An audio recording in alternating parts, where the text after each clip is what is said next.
Is life sacred? That's the question I want to talk about today. So, I mean, I think everyone's heard the saying that life is sacred. I mean, what do we mean by that, right?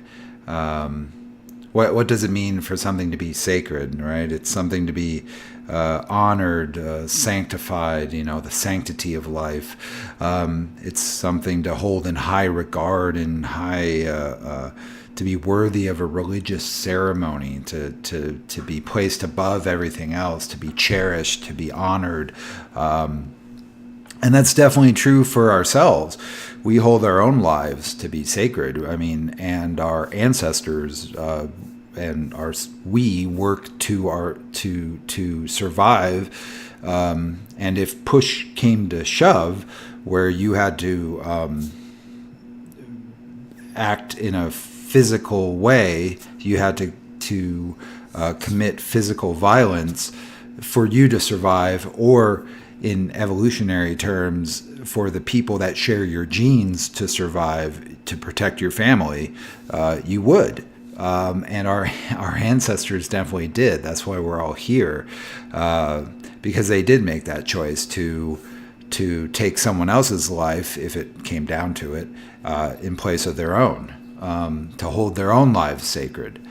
But the question, life is, or the statement, life is sacred, that seems to imply that this feeling that we have about our own lives, about the importance, the sanctity of our own lives, should apply to every other life form, or at least every other human life at a minimum. But I mean, you could extend it to other life on the planet as well. But to survive, people kill animals and eat animals to survive. I mean, is their life sacred if ours is? And well, what about the person in the case, in the modern world today?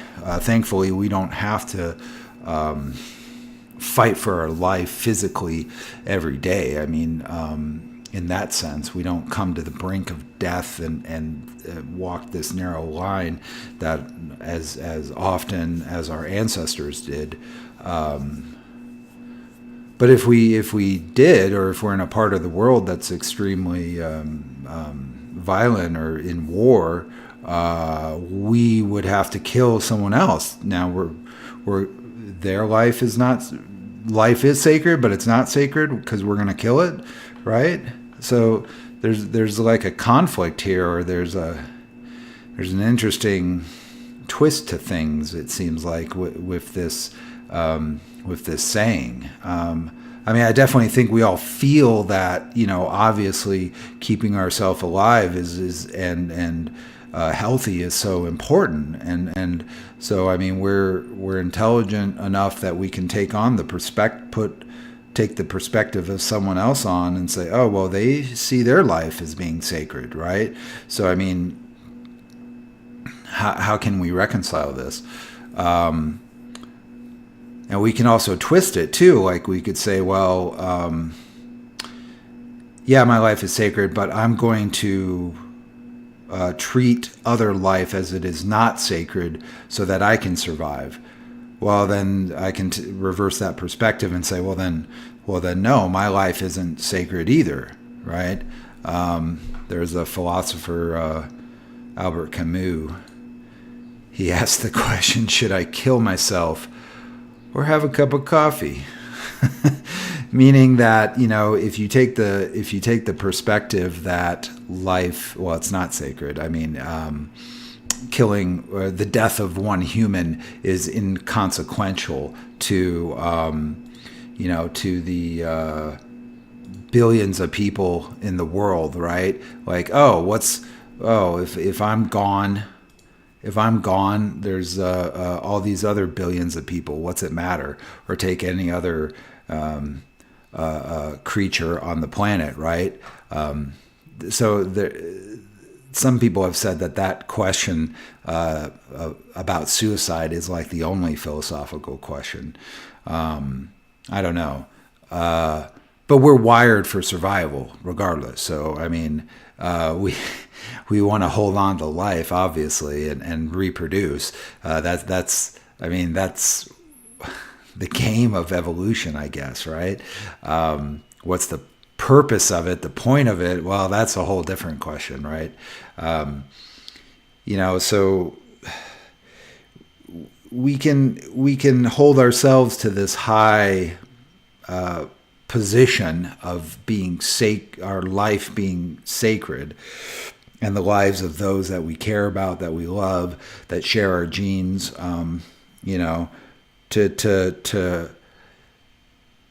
the noble sacrifice of sacrificing yourself for like the life of a child or something. That's a noble sacrifice.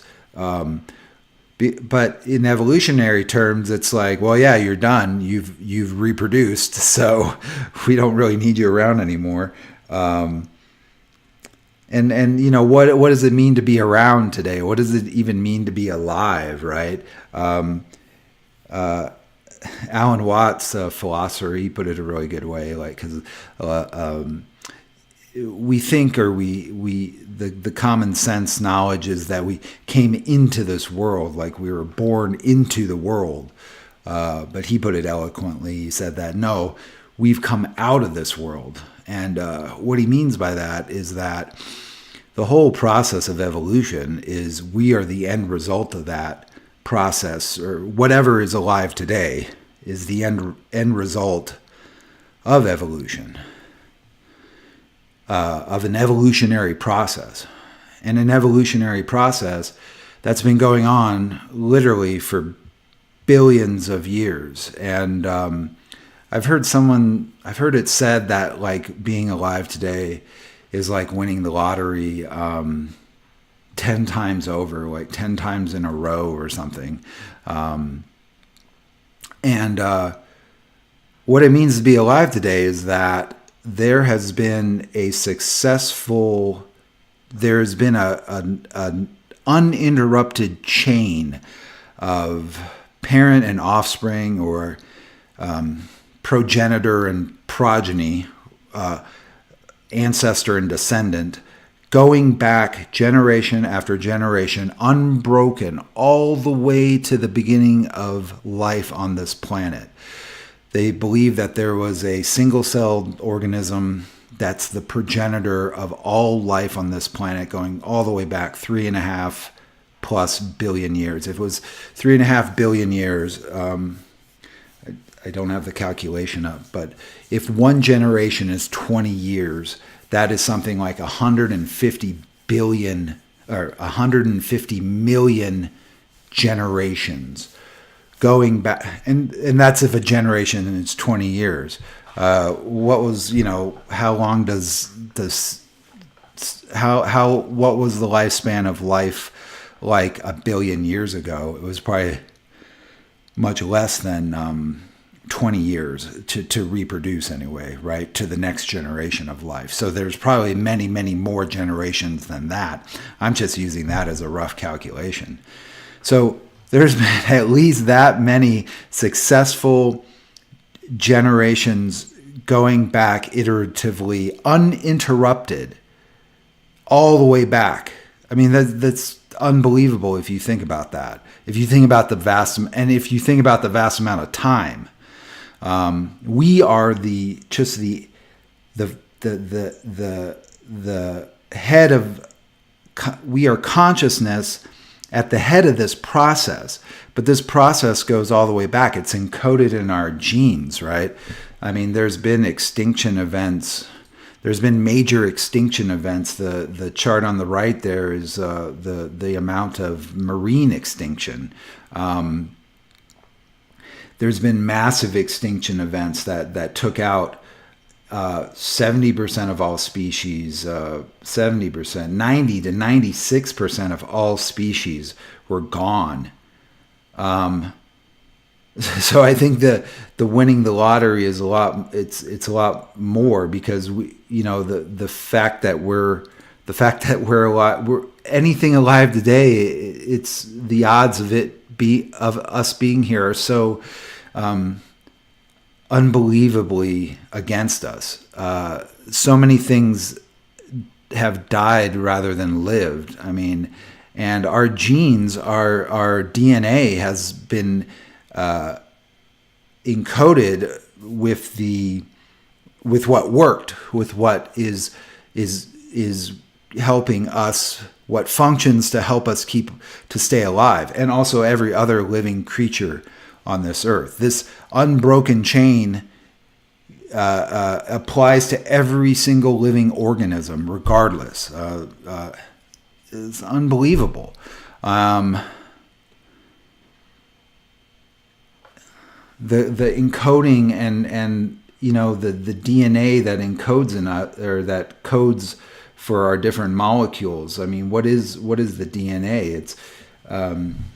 It's all the different chromosomes that we have, and those are made up of genes. And then turn this on. The genes are a sequence of DNA or RNA which encodes for a molecule that has a function. Note that it has a function. Each gene has a function, a purpose, and that purpose was chiseled out of life. It was because it survived. All the other life that, well, either through just bad luck of like these mass extinction events, like, depending on, it could have been like, oh, this one valley got wiped out and there was just this little tiny pocket, some arbitrary place in the ocean or on land that some form of life was able to eke out an existence for a few years until the climate stabilized and they didn't die, right? A lot of it was just pure chance and luck of what survived after these mass extinction events. But going on in more stable environments, the things that didn't work died off. They got chiseled off. We're what's left with, and everything else. We're left with the genes that had a function that contributed or helped in us being adapted to our environment, to survive, to make it long enough to reproduce in an unbroken sequence all the way back. It's just unbelievable to me. And then the vast amounts of time. I mean, we can't even imagine. People talk about, it's just a bunch of rocks out there. The geological processes, like, we can't even imagine. Like, you go to the Grand Canyon, and if you've never seen it, it's just this, well, people will put it down like, oh, it's just a hole in the ground. Yeah, you're right, but it shows you the vastness of time. I mean, just the idea that our ancestors were living back then, like who we were millions and millions of years ago, that we're connected to that. Our DNA is like this, it's like this spiral that has been built up. It goes all the way back to the beginning. Evolution keeps what works, what functions, right? And yeah, the rocks, this is limestone, right? So what's limestone? Limestone is the calcium deposits left over from the ocean, where calcium deposits, the sea life dies and floats down to the bottom of the sea floor, and over millions and millions of years it accumulates, and then through pressure and geological forces it turns to rock, right? So yeah, that's limestone. And yeah, what is that? The sea life that falls down to the ocean and dies. What's left? The bones. Calcium. The bones.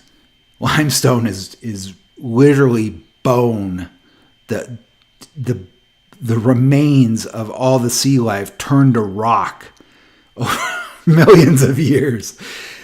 And since there's an unbroken chain, how many millions of years ago were our ancestors fish in an ocean? I don't know. One of our ancestors, some molecule of their bone could be in this very rock. I don't know. That's how vast and ancient the earth is. And we're at the head. Our consciousness is at the top of this wave of life that has been riding on the sea of time. It's just unbelievable to me. I mean, in this way, you could say is life sacred? I don't know, but it's definitely a miracle that we're here at all. This is a gallery, a pictograph gallery from Indians out, well, around the Grand Canyon, but this is in the middle of nowhere. It's called the Shaman's Gallery, and these are pictographs that show these long forms of beings on the rock wall, and they go all the way down to the ground. It almost seems like, the ancestors go on forever, right? And our ancestors are all encoded in us. I mean, all the life, everything that worked is still encoded in us. You may only be 20 years old, but there's what your DNA says is that there's a part of you that's like at least 3.5 billion years old. That's amazing.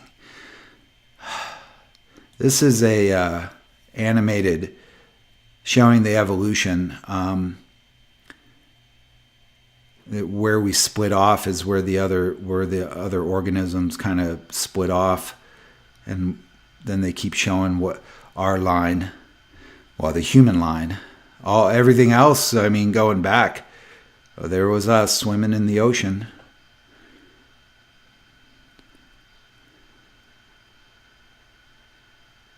Millions this was from Carl Sagan. This was originally on a Carl Sagan Cosmos episode. Carl Sagan, billions and billions of stars. I mean, look at this is just literally billions of years. I mean, it's just unbelievable to me. Billions of years of evolution. Years and years. I mean, so many years that the earth is... The bones have turned to rock and then gone back into the earth. Volcanoes, sandstone. Sandstone's the ancient beach turned to stone. It's just unbelievable. So yeah, is life sacred? I mean, yeah, it is, but we have to. It's sacred, but it must die too. I mean, there has to be the renewal for us to live. It's kind of like the Ouroboros, the snake eating its own tail. For us to live, we have to consume our own life. And even if you're vegetarian, you could say, well, I'm not eating another, let's say, vertebrate or type of animal that's more closely related to me. I'm eating plants. Plants are related to us too. I mean, if you go back far enough, back to we're all cousins on this earth in a way. We've all been shaped, and everything alive today is an unbroken chain going back to the beginning. It's amazing. Is it sacred? Yes. But it must die too. That's what's so wonderful and tragic at the same time. I guess that's what life kind of is. It's wonderful. It's a wonderful tragedy. Slow motion train wreck. I don't know. It's a miracle. Yeah, it's definitely, you could say it's definitely a miracle. I mean, to win the lottery 10 times over, wouldn't you consider that a miracle? I mean, and here we are. Yeah, so is life sacred? It is, but it must die as well.